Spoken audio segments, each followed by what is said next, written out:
Hello everyone, welcome to CSE Core Concepts. In this video, I am going to discuss about queue data structure. To begin with queue, let us see first some real life examples of queue. Queues are basically used in operating system for process scheduling, where the processes wait in the ready queue for their turn for execution, and this turn or the scheduling of the processes is managed basically on the first come first serve manner. Similarly, if the processes are asking for some IO operation or some resource allocation has to be done, they are generally done on the basis of first come first serve manner. So these processes are lined up in a queue, and as they enter the queue, they are added at the end of the queue. So basically queue is a linear data structure where insertion of a new element is always done from the end of the queue called as the rear of the queue, and deletions are always done from the front of the queue. Hence they follow a first in first out fashion. So consider these three elements in my queue, element 2, 3 and 4. And if I want to, element 2 is my front of the queue and element 4 is the rear of the queue. And if I want to remove one element, that will be from the front, and adding of a new element will always be from the rear of the queue. So queue can be implemented as a linear array, which the size of the array can be declared, a maximum size of the array can be declared as per the requirement of the problem. Say I want to add 100 elements in the queue. So I will declare a linear array of size 100. Now, if I am declaring the array index is equals to 1 and maximum size of the array as 100, then front and rear are initially set to 0, indicating that the queue is empty. So in case both front and rear are 0, that means the queue is empty. And if my front value is 1, that is the first value of the array, and rear value is the maximum size of the array, that is the last position of the array, that means queue is full. These two conditions are specifically checked when we want to insert a new element in the queue. So before insertion, we have to check that at least there is one space in the queue, and before removing, we have to check that at least there is one element in the queue. So in case of linear queue, the following operations exist. That is, we can insert an element in the queue. So as I told you that insertion is generally done from the rear of the queue. So the rear pointer is incremented by 1, and it can be added only if the rear pointer is less than the maximum size. If it reaches equal to the maximum size, then it is the case of queue overflow.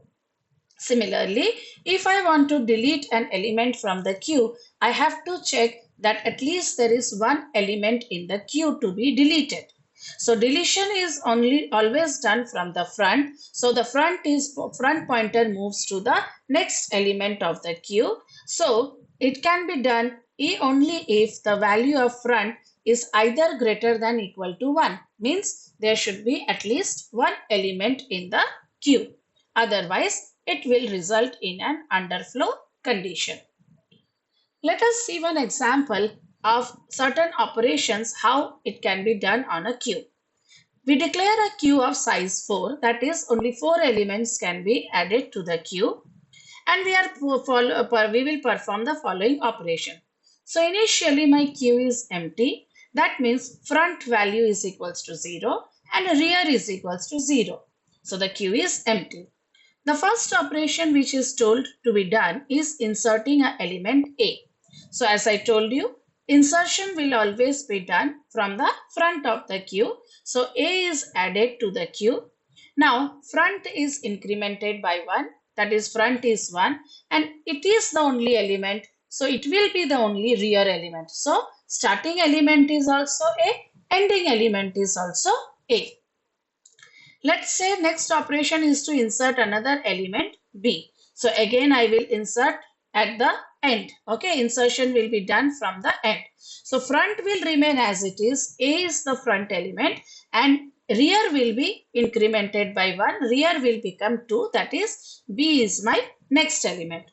Similarly, next insertion is C. So C will be added at the third position. So rear will be incremented by 3. As long as there is space in the queue, we can easily add the elements. Now we are told to delete a element A. So I told you deletion can be done only from the front. So A will be removed. So when A is removed, which element becomes the front of the queue? The next element, that is B, becomes the front of the queue.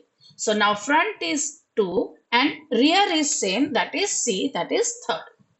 Next operation is to delete the element B.